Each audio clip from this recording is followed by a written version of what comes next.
Hello everyone, my name is Mayur Upadhyay and I'm the Associate Academic Head of CUET. CUET 2023 का exam जो है वो बस कुछ ही दिनों में आने वाला है एंड बहुत सारे जो स्टूडेंट्स हैं उनको कई तरह की इश्यूज आ रहे हैं, कई तरह की जिटर्स हो रहे हैं कि कैसे प्रिपेयर किया जाए। अभी बोर्ड्स खत्म हुए हैं, क्या हमारी स्ट्रैटेजी होनी चाहिए एंड कैसे हम ये पूरा एग्जाम, कैसे हम जो नेक्स्ट 40-45 डेज जो हैं उनमें आगे बढ़ सकते हैं। वेल डोंट वरी गाइस, हमारे साथ है एक वो स्टूडेंट, एक ऐसा बच्चा जो आप ही की तरह लास्ट ईयर इसी स्टेज पे था एंड उसने बहुत अच्छे से इस पूरी स्टेज को क्रॉस किया है। So we have with us Shashank Jain. Hi Shashank, good evening. Good evening, sir. Good evening to each and everyone watching this video. Hello, everyone. My name is Shashank Jain. I am currently pursuing B.Honors Political Science from SGTB Khalsa College, Delhi University. Okay, so Shashank ने अपना यहाँ पे पूरा introduction दे दिया है। SGTB Khalsa college new Delhi में से वो परस्यू कर रहा है। सो आज हम शशांक से यहाँ पे कुछ टिप्स जानेंगे।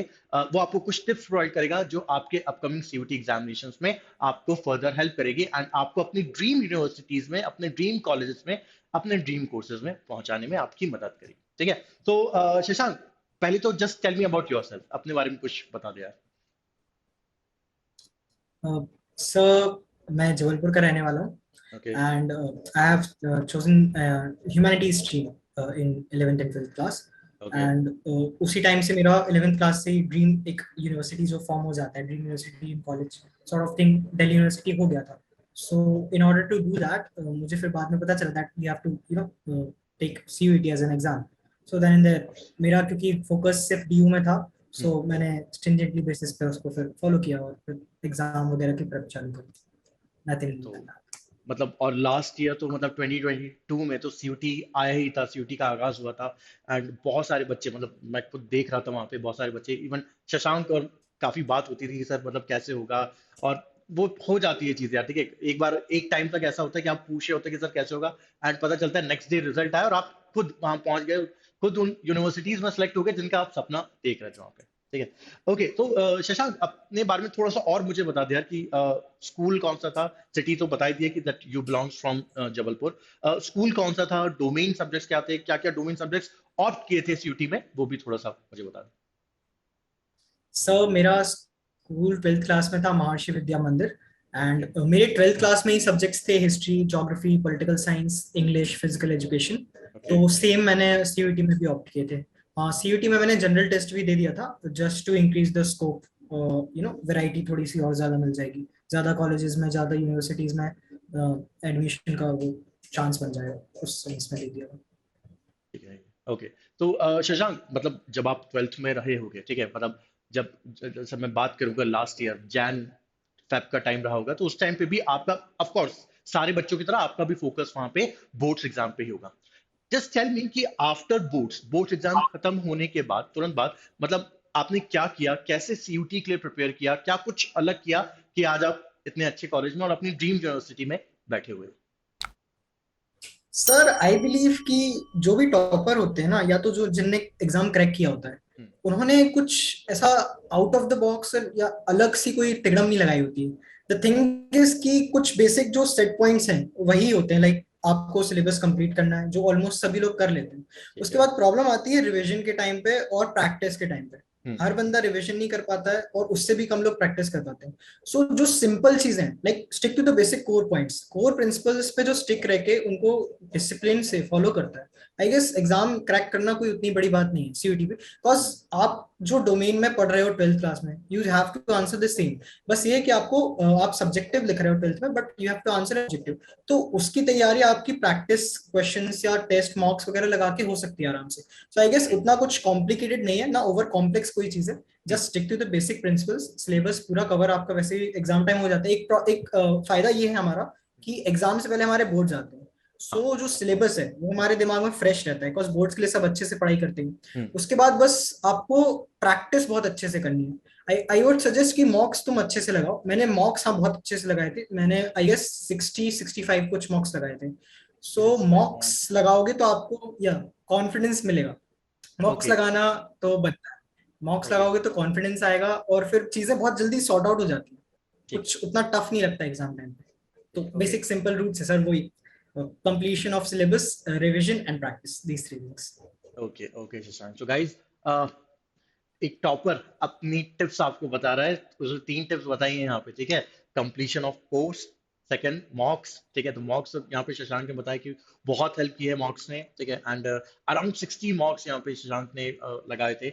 आई थिंक सारे सब्जेक्ट्स के ही ये, मतलब ये इंडिविजुअल मॉक्स होंगे, हर सब्जेक्ट के 60 है ना, ये सब मतलब टोटल ओवरऑल यस सर, 60 थे। सबको मिला के बता रहा हूँ। ओके, या सबको मिला के 60 सबको मिला। मार्क्स, 60 मार्क्स थे यहाँ पे, ठीक है। तो गाइस मतलब यहाँ पे थोड़ा सा आप खुद देखिए, यहाँ पे टिप्स आ रही है कि सबसे पहले क्या, कोर्स कंप्लीट करना है, and the second thing is कि मार्क्स और ज्यादा लगाने हैं, मार्क्स सबसे ज्यादा लगाना है, क्योंकि प्रैक्टिस जो है, तैयारी जो है, वो वहीं से पता चलेगी भाई मेरी कितनी प्रिपरेशन हो गई है, मैं कहाँ पे गलती कर रहा हूँ, कहाँ पे मिस्टेक हो रही है, और कहाँ पे मैं अभी और सुधार कर सकता हूँ। ओके, ठीक है। तो शशांक, मतलब आई नो अब तो ये करीब करीब 1 साल हो चुका है, बट थोड़ा सा बता सकते हो आप, क्योंकि लास्ट ईयर काफी हॉच पॉच चल रहा था, एग्जाम जो थे वो बार बार पोस्टपोन हो रहे थे। आपको ध्यान है कि आपका एग्जाम किस स्लॉट में या फिर किस दिन पे पड़ा था? कोई मतलब एक रफ यस, आइडिया? हाँ। यस एग्जैक्टली डेट याद है मुझे। तो वो एक भयंकर सीन था लाइफ का, एक हाँ। chaotic फेज था। ओके। तो मेरा फर्स्ट एग्जाम था 15th ऑफ जुलाई को, एंड ओके। सेकंड एग्जाम था मेरा 19th ऑफ जुलाई को। So okay. बस 4 दिन का गैप था, और मेरा फेज 1 में हुआ था उस टाइम पे। Phase one. अजम्पशनली उस टाइम पे बोला गया था कि फेज 1 के एग्जाम रिलेटिवली थोड़े इजी आए थे, बिकॉज हमारा टाइम कम था। एंड हाँ फेज ऑफ 2 में कोर्स, हाँ। जिनका अगस्त में हुआ था, हाँ। सिंस एक मंथ था, तो हम्म, बोलते हैं कि उनका थोड़ा मॉडरेट लेवल पे पेपर आया था। अब जो भी हो वो मुझे पता नहीं, हाँ। बट हाँ ठीक है यार, अपन जब तो उस टाइम पे सेफ जब है। अपन स्पेकुलेशंस तो लगाई सेफ जा हो रही गए थी, तो फिर वो ठीक है, हाँ। या हाँ। जब स्पेकुलेशंस लगा रही थे उस टाइम पे, तो यही आ रहा था कि 2 फेजेस में होंगे, जुलाई एंड अगस्त में। सो हम्म। प्री प्रिपेयर्ड था मैं उस टाइम पे, बिकॉज मुझे पता है किस्मत मेरे साथ हमेशा खेल जाती है। तो हाँ। आई वॉज प्रिपेयर्ड कि मेरा हो सकता है पहले दिन ही आ जाए, और फर्स्ट डे पे मेरा एग्जाम था। सो आई अच्छा। वॉज प्री प्रिपेयर्ड अच्छा, for very that. First day, सबसे बाद पहले में भी दिन ही होता तो था? कोई दिक्कत नहीं। ओ। यस सर, 15 जुलाई को फर्स्ट डे था, तो अच्छा। फर्स्ट डे को ही मेरा पेपर हुआ था, एंड अच्छा। 19th को सेकंड था। ओके। शायद सेकंड था या थर्ड था। Okay. Okay. So last year, guys, जिन लोगों को नहीं पता है, last year it was quite chaotic। बहुत सारे इश्यूज हो रहे थे, एनटीए की तरफ से काफी इश्यूज हुए थे, एग्जाम के इंटरफेस में काफी सारे प्रॉब्लम्स आ रही थी, एंड उसके बाद एनटीए बार बार एग्जाम्स रिकंडक्ट करा रहा था, कई सारे बच्चों को टेक इश्यूज हो गए थे। बट अब यहाँ पे आप लोग जो 2023 में एग्जाम्स देने वाले हैं, आई डोंट थिंक सो आप लोग को ये जो भी इश्यूज हैं, प्रॉब्लम्स है, वो फेस करनी पड़ेगी, बिकॉज एनटीए वो काफी अच्छी एक संस्था है, एक बहुत अच्छी ऑर्गेनाइजेशन है, जो माहिर है इन सारे एग्जाम्स को कंडक्ट कराने में, ठीक है। एंड इस बार उन्होंने प्रॉपर डेट बता दी है, फ्रॉम 21 टू 31 इन 10 दिन में सीयूटी का एग्जाम होगा। एंड चांसेस बहुत कम है कि एग्जाम आगे पोस्टपोन हो या फिर और कुछ हो, बट हाँ, आप लोग उसी हिसाब से प्रिपरेशन करें, उसी हिसाब से तैयार रहें कि भैया मेरा एग्जाम 21 से 31 मई के बीच में होने वाला है, ठीक है। ओके। ओके शशांक, तो शशांक एक चीज तो, जैसे आप तो अभी वहां पे पहुंच चुके हो, यहाँ पे अपने पसंदीदा कॉलेज में, बट कोई पर्टिकुलर कॉलेज, कोई पर्टिकुलर मतलब यूनिवर्सिटी तो ऑफ कोर्स डीयू रही होगी, बट कोई पर्टिकुलर कॉलेज आपके दिमाग में था कि भाई मुझे तो यही कॉलेज में चाहिए, या फिर मुझे इसी कॉलेज में जाना है?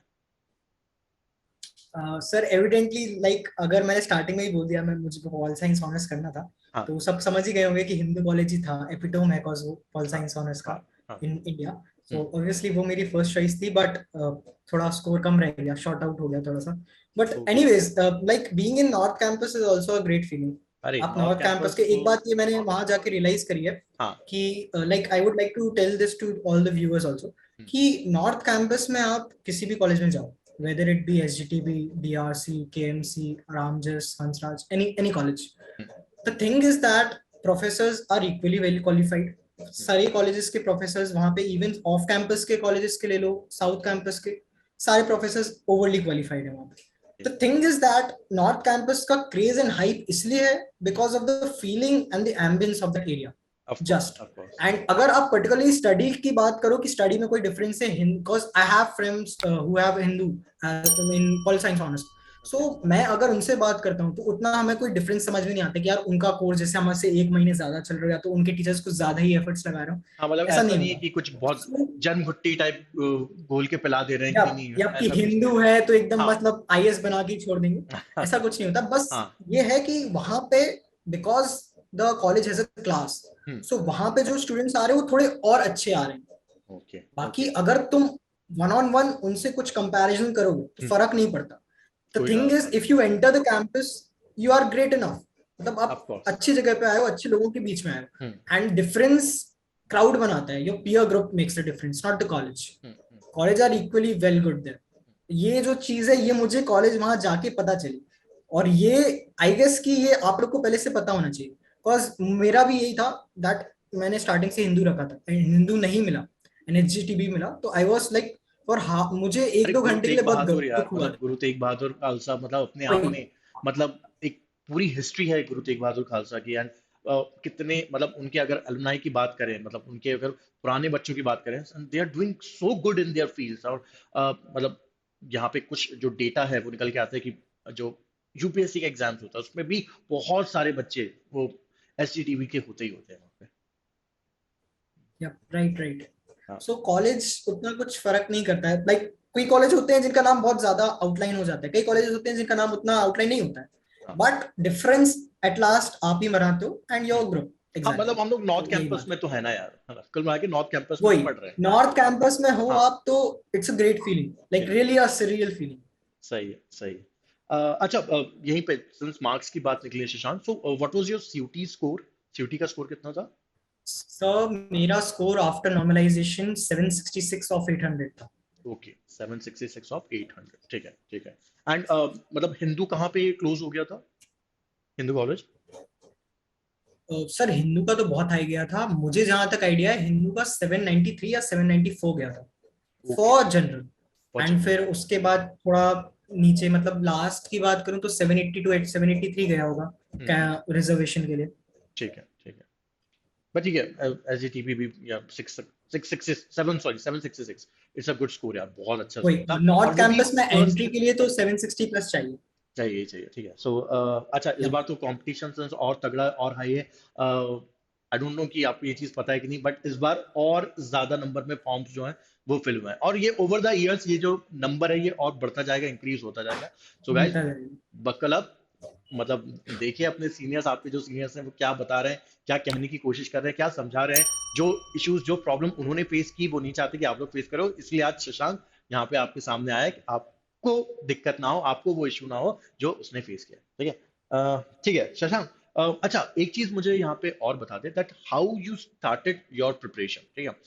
जैसे सीयूटी का पहले तो ऐसा था कि यार हमें पता ही नहीं था कि कोई ऐसे एग्जाम भी होगा. हम अपनी 12th क्लास में बिजी थे कि हम 12th में अच्छे परसेंटेज लेके आएंगे, अच्छे मार्क्स लेकर आएंगे और डायरेक्टली क्या करेंगे, यूनिवर्सिटी में अप्लाई कर देंगे और पहुंच जाएंगे. बट जब सीयूटी के बारे में पता चला कि यार अब 12th के परसेंटेज पे नहीं होगा, अब सीयूटी देना होगा. Tell me how you started your preparation, what was your modus operandi, कैसे आप आगे बढ़े और कैसे आपने सारी चीजों को प्रोसीड किया? सर मुझे ये था, सीयूटी का तो कोई आइडिया नहीं था दूर दूर से, बट मेरा यूनिवर्सिटी फिक्स था. दिल्ली यूनिवर्सिटी मेरा फिक्स था कि मुझे वहां जाना है. वही सो जाना है. उससे रिलेटेड जो भी अपडेट्स आ रहे थे, हाँ, तो हम्म. उससे अवेयर था मैं. हम्म. सो आई वुड से कि अवेयरनेस के कारण मुझे, I still remember 17th of December को नोटिफिकेशन आया था डीयू से कि हम सीयूईटी, सीयूसीईटी था उस टाइम पे, सीयूसीटी. दैट हम हाँ. हाँ. सीयूसीटी करके एक एग्जाम लेंगे. हम्म. या फिर बाद में नेम चेंज हुआ था. हम्म. सो पता तो मुझे उस टाइम पे चल गया था. हम्म. देन अब मेरे अंदर की ईगरनेस इतनी ज्यादा थी. और एक बात ये है सर कि 12th बोर्ड्स में ना मैंने बोर्ड्स की तैयारी रिलेटिवली पहले से ही, स्टार्टिंग के 2-3 महीने में बहुत अच्छे से कर ली थी. तो मेरा सिलेबस ऑब्वियसली कम हो गया था कंप्लीट, तो मुझे बोर्ड्स का उतना दिक्कत नहीं अच्छा, आया शशांक कि एक इतना मिनट यहाँ टेंशन पे मैं थोड़ा सा कट कर लेना. रहा हूँ. बस एक चीज मैं जानता ना कि आप सीबीएसई से ही बिलोंग करते थे या फिर जैसे यू आर फ्रॉम जबलपुर तो आप एमपी बोर्ड से थे? नहीं सर, सीबीएसई से था सीबीएसई 12th से. में. Okay, okay. ठीक है, कंटिन्यू शशांक. या सो 12th का मैंने स्टार्टिंग से ही सिलेबस कंप्लीट करना चालू कर दिया था. सो स्टार्टिंग में सिलेबस मेरा कंप्लीट हो गया था. सो रिलेटिवली दिसंबर या तो जनवरी में आते आते सिलेबस तो मेरा कंप्लीट हो चुका था, रिवीजन स्टार्ट करना था मुझे. सो उस टाइम पे एक ऑल टुगेदर, उस टाइम पे तो इतना अवेयरनेस नहीं था कि जो एग्जाम होगा वो डोमेन बेसिस पे होगा. ये बात हमको अप्रैल में पता चली थी कि डोमेन स्टाइल पे एग्जाम होगा. But in between January to April, like जो एक जनरलाइजेशन थॉट था उस टाइम पे यही था कि एप्टीट्यूड बेस्ड एग्जाम होगा अगर कॉम्पिटिटिव हो रहा है. सो उस टाइम पे मैंने फिर जीटी की तैयारी चालू कर दी थी. लाइक अब बीइंग अ ह्यूमैनिटी स्टूडेंट जिसने मतलब जीटी और एप्टीट्यूड रीजनिंग ये सब बहुत पहले छोड़ दी थी. सो उस टाइम पे कंप्लीटली नया टॉपिक था. सो स्टार्टिंग मैंने प्रिपरेशन उससे करी थी. एंड आई वुड से कि 3-4 महीने मैंने जो जीटी में लगाए, फिर उसके बाद मुझे पता चलता है कि यार मैंने जो 12th में पढ़ा है वही मुझे एग्जाम में. सो उस टाइम पे मुझे थोड़ा सा मतलब अजीब सा लगा कि यार मेरी मेहनत 4 महीने की बर्बाद हो गई क्या। लेकिन बाद में पता चला कि नहीं, सही था, बिकॉज हम्म, एक ऑप्शन था मेरे पास जो मैंने, क्योंकि जीटी दिया। हाँ, बहुत कम ह्यूमैनिटीज वाले थे जिन्होंने जीटी दिया, लेकिन मैंने दिया हम्म, और उसमें रिलेटिवली ठीक ठाक स्कोर आ गया था। जीटी आई वुड से कि रख लो, तुम्हारा ऑप्शन ही बढ़ाता है यूनिवर्सिटीज में। और कुछ कोर्सेज होते हैं जो मास कॉम वगैरह के, हाँ, उसमें हेल्प करता है। एंड एक बात ये है सर कि हम्म, जीटी से क्रिटिकल थिंकिंग शार्प होती है आपकी।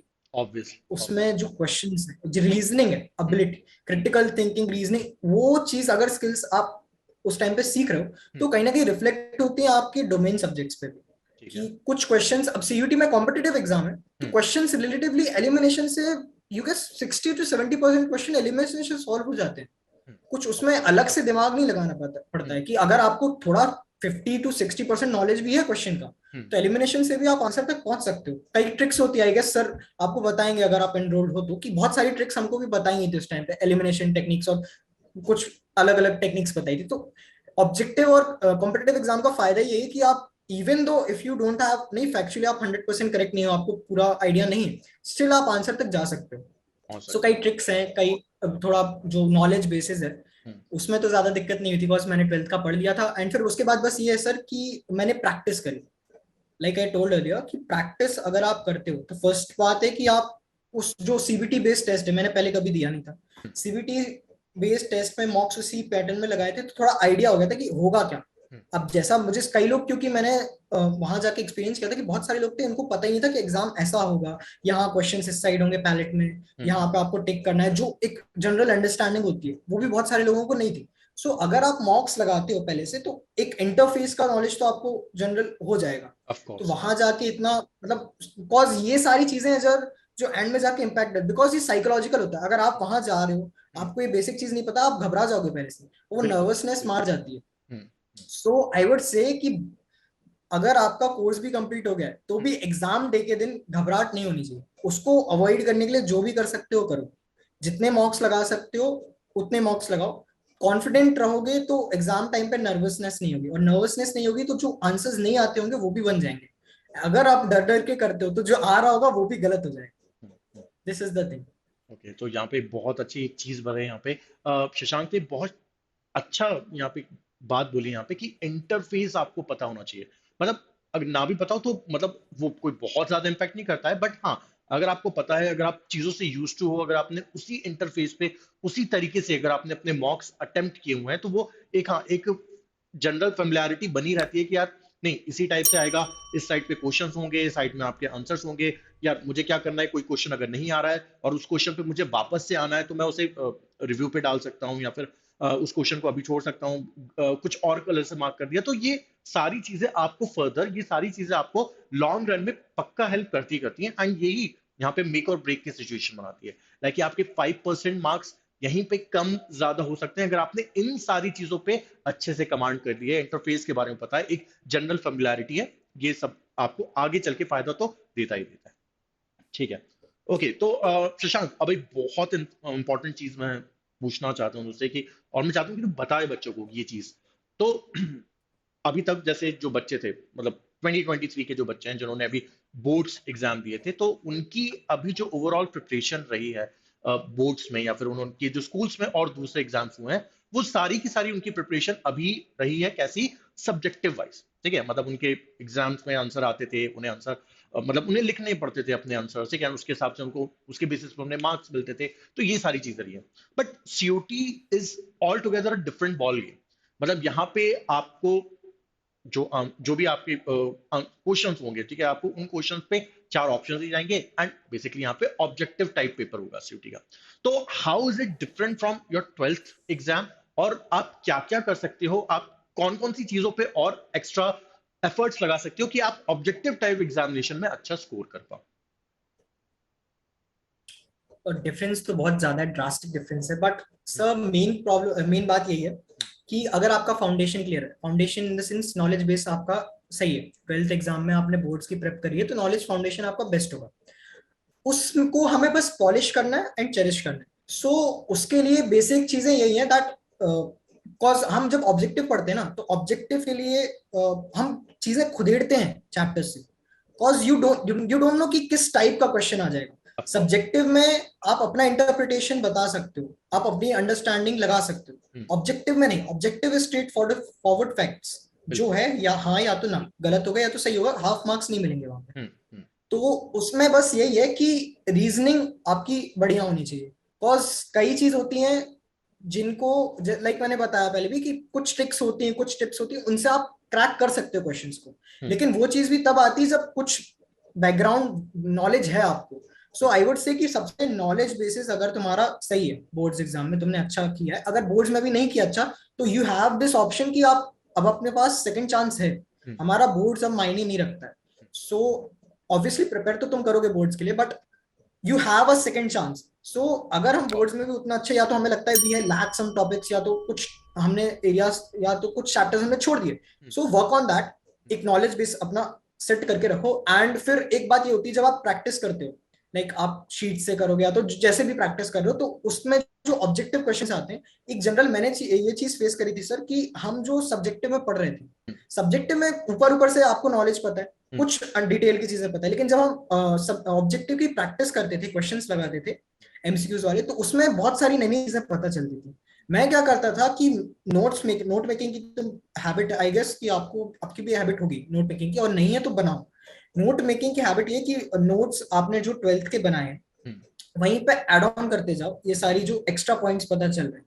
लाइक कोई चैप्टर्स होते थे जिनके एमसीक्यूज अगर मैं लगा रहा हूँ, जो मेरे प्री प्रिपेयर्ड नोट्स हैं उनके ऊपर नई नई चीजें पता चल रही। कुछ चीजें ऑब्वियसली होती हैं जो बुक पे नहीं है, लेकिन वो तुम्हारे करिकुलम से कंसर्न है, तो एग्जाम में आ सकती है। कॉम्पिटेटिव ऑब्वियसली यही चीज है कि कुछ चीजें होती है जो बाहर से आती, बट आप उसको डिनाई नहीं कर सकते, बिकॉज वो एक स्कोप है जो आपका सिलेबस का उसके अंडर है। तो ऐसी जो भी नई नई चीजें तुम्हें पता चल रही है, उसको नोट डाउन करो एंड उसको पीरियोडिकली रिवाइज करो। तो ये आपका जो पॉलिश वाली चीज हो गई, ये वहां पर हो जाती है। फिर इसके ऊपर चेरी ऑन द टॉप होता है हमारा प्रैक्टिस, कि आपने जितना भी चीज रिवाइज किया है उसकी आप जब प्रैक्टिस करते जाओगे, ऑब्वियसली पहला मॉक किसी का अच्छा नहीं जाता। मेरे मॉक्स में मैंने बहुत स्ट्रगल किया है। मैं अगर बताऊं 200 नंबर के जैसे जीटी वाले मॉक्स, या तो जो भी नॉर्मल डोमेन वाले मॉक्स भी हैं, सर नंबर कितने होते थे मेरे को एग्जैक्ट याद नहीं आ रहा हमारे। मतलब जैसे 100 200 नहीं 200 होता था उसमें सीयूटी में। डोमेन, हाँ राइट। तो डोमेन। 200 में से मुझे याद है मेरे 100 120 आते थे स्टार्टिंग में। एंड अगर मतलब एक जनरल चीज है कि तुम डिप्रेस हो जाओगे मार्क्स देख के कि यार 100 120 इतना ज्यादा डिफरेंस। बट ये था, I had this basic understanding कि this is not my real score. ये तो अभी मैं प्रैक्टिस कर रहा हूँ, इंप्रूवमेंट आएगा। जो एक लीनियर कर्व है तुम्हारा, वो एक्सपोनेंशियल जाएगा, बस अपने आप पे फेथ रखो। जितनी ज्यादा प्रैक्टिस करोगे, जितने ज्यादा सेट्स ऑफ क्वेश्चन लगाओगे, उतना ज्यादा स्कोर्स बढ़ता जाता है। बिकॉज मॉक्स तो एक टाइम पे ऐसा है कि सर आप दिन में 2 3 लगाओगे, वीक में 2 3 लगाओ, जो भी आपका स्पेस है। तो धीरे धीरे वो चीजें ग्रोथ होती है। बस ये परसिस्टेंस रखना पड़ेगा हमको। सो आई वुड से कि एक नॉलेज बेस तैयार करो तुम अपना। नॉलेज बेस तैयार करने के बाद जो नई चीजें पता चल रही उनको नोट डाउन करो। नोट डाउन करने के बाद उसको पीरियोडिकली रिवाइज करो। ऐसा नहीं कि नोट डाउन कर लिया और बस छोड़ दिया, याद ही नहीं रहेगा, फायदा क्या उस चीज का। तो उसको पीरियोडिकली रिवाइज करते जाओ, बिकॉज हमारा दिमाग नई इन्फॉर्मेशन इतनी जल्दी स्टोर नहीं कर पाता है, घुसानी पड़ती है। सो आप उसको बार बार पीरियोडिकली रिवाइज करो। उसके बाद जो बेस्ट जो जो किंग मेकर है, वो है तुम्हारे प्रैक्टिस करे हुए मॉक्स। तो जितने ज्यादा मॉक्स लगाओगे, आई वुड से मैंने 60 लगाए, तुम 80 लगा लो, बेटर फॉर यू। जितने ज्यादा मॉक्स लगाओगे उतना अच्छा होगा, बिकॉज एक बेसिक अंडरस्टैंडिंग पता चलती है पेपर की, वही क्वेश्चंस पता चलते हैं। मेन बात ये होती है सर कि कुछ लैंग्वेज होती है क्वेश्चंस की। अब एक बेसिक क्वेश्चन है कि पूछ लेंगे, लाइक अकबर के बारे में कोई भी क्वेश्चन कर दिया। अब वो जो एग्जामिनेशन में क्वेश्चन आएगा, उसकी लैंग्वेज ही इतनी टिपिकल और इतनी क्लासिक लैंग्वेज होगी, आपको लगेगा ये क्वेश्चन आउट ऑफ सिलेबस है, मुझे पता ही नहीं है। बट अगर आप उसको सॉल्व करके रखे हो प्रीपेड, बिकॉज मैंने एक चीज नोटिस करी थी सर, कि हमने जो मॉक्स में क्वेश्चंस लगाए, कुछ क्वेश्चंस एज इट इज या तो 50 to 70% लैंग्वेज वही एग्जाम में भी आया है। तो कुछ अलग से एग्जाम में नहीं आता है, जो तुम पढ़ते हो वही एग्जाम में आता है। बस फेथ रखो अपने अंदर। सो वही चीज जो अगर मैं वापस दोबारा बताऊं, सो 12th में जो पढ़ा है उसको एक नॉलेज बेस अच्छा रखो, जो चीज नई पता चल रही है उनको नोट डाउन करो, एंड लास्टली मॉक्स लगाओ। ये 3 चीज अगर हम करते हैं, सो आई गेस, हाँ, एंड मॉक्स का एनालिसिस ऑब्वियसली, बिकॉज मॉक्स में एनालिसिस नहीं करोगे तब तक ग्रोथ नहीं होगी। जहां पता चल रहा है कि कुछ टॉपिक्स होते हैं जिनमें हम शॉर्ट कर जाते हैं, तो हमें ऑब्वियसली उन पे ज्यादा फोकस करना है। ऐसे धीरे धीरे एक्सपोनेंशियल ग्रोथ होती जाती है। मैंने कुछ ज्यादा ही बता दिया आई गेस। नहीं नहीं, मतलब मोर द मेरियर यार, मतलब जितना बताओ उतना कम है यार अभी। मतलब 23 वाला बच्चा तो सोच रहा है कि यार मतलब ज्यादा क्या बता दिया, मतलब वो तो ये सोचा होगा कि काश शशांक भैया हमारी जगह जाके एग्जाम दिया है।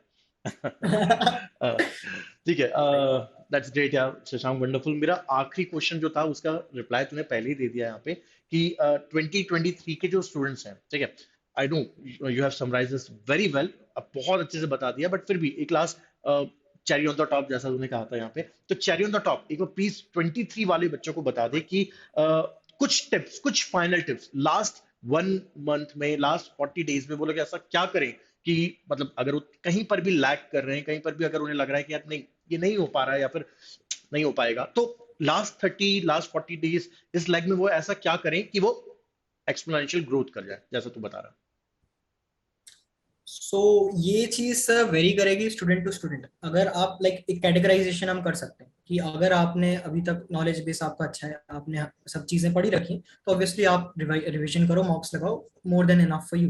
जितने ज्यादा मॉक्स लगाओगे उतना आपके लिए अच्छा होगा। अगर आप मॉक्स नहीं लगाते हो और सिर्फ पढ़ते जाते हो एग्जाम के एक दिन पहले भी, so that would not like, तुमको फायदा नहीं होगा उससे कुछ भी। जितने ज्यादा मॉक्स लगाओगे उतना ज्यादा फायदा होगा। अभी हमें वैसे भी हो सकता है हमें डिप्रेस फील हो, या तो हमें थोड़ा सा बुरा लगे कि हमारे मार्क्स कम आ रहे हैं, बट बाद में जब तुम एग्जाम दोगे वो चीज ही तुम्हें याद आएगी कि यार it really shoot up my marks to 10 to 15 marks मेरे बढ़ गए because of mocks. Because mocks is the thing which I personally think makes the difference. Knowledge सब किसी के पास होता है, बिकॉज सीयूईटी एक एग्जाम है, कॉम्पिटेटिव एग्जाम है, तुम इसको देने का सोच रहे हो, obviously you know you have something, तुम अच्छे कॉलेजेस में जाना चाहते हो, तो आपके अंदर भी तो कुछ चीज होगी, तभी तो अच्छे कॉलेज में जाने का सोच रहे हो। है। सो एंड बोर्ड एग्जाम तुमने पढ़ा है, तो एक जनरल नॉलेज है हमारे पास। डिफरेंस बनाएगा मॉक्स and the practice which you, obviously आप टीचर से गाइडेंस ले सकते हो, टू द पॉइंट्स होता है कभी कभार। मैंने पर्सनली मेरे टीचर्स को बहुत परेशान किया, मयूर सर को भी हमको पढ़ाते थे, हिस्ट्री में भी, स्टैटिक में भी, रात रात भर मैसेज करता रहता था। सो डोंट बी अफ्रेड, और शाय मत रहो कि मैसेज कर रहे हो तो इसके टाइम टीचर को परेशान कर रहे हो। टीचर खुद सामने से बोलते हैं एग्जाम टाइम पे, टीचर्स आर देयर। मतलब मुझे तो लगता है एग्जाम टाइम में टीचर को परेशान होना बनता भी है, बिकॉज हमको जितना ज्यादा स्ट्रेस है उतना ही स्ट्रेस टीचर को भी है। सो जो भी तुम्हारा क्वेश्चन है, जो कुछ भी डाउट्स हैं, कुछ अपने पास मत रखो, सब पूछो टीचर से।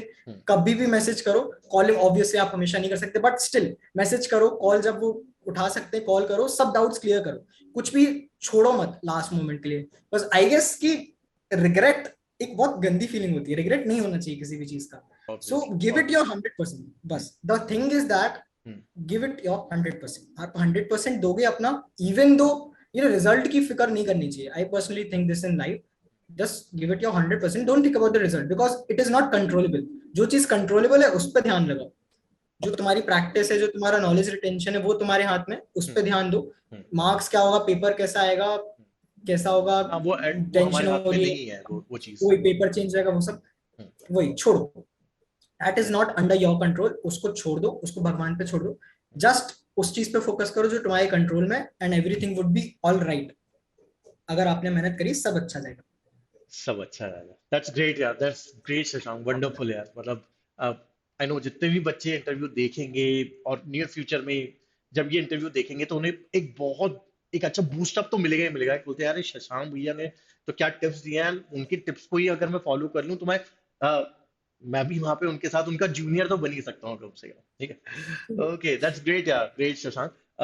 Thanks Shashank, thank you so much, आपने टाइम निकाला यहाँ पे। आपके जो जूनियर्स जो आपको आगे आएंगे, जो आपको परेशान करेंगे आपको आगे आके, तो आपने उनके लिए थोड़ा सा टाइम निकाला, अपने टिप्स शेयर किए, अपने ट्रिक्स उन्हें यहाँ पे बताई। तो thank you so much. Thank you so much, thank you so much sir. Okay, so thank you so much. That's it guys, that's it from our side.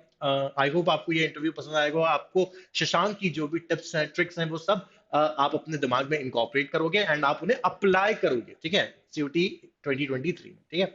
So on that note, this is Mayur signing off, bye bye, take care, and मिलते हैं अगले किसी video.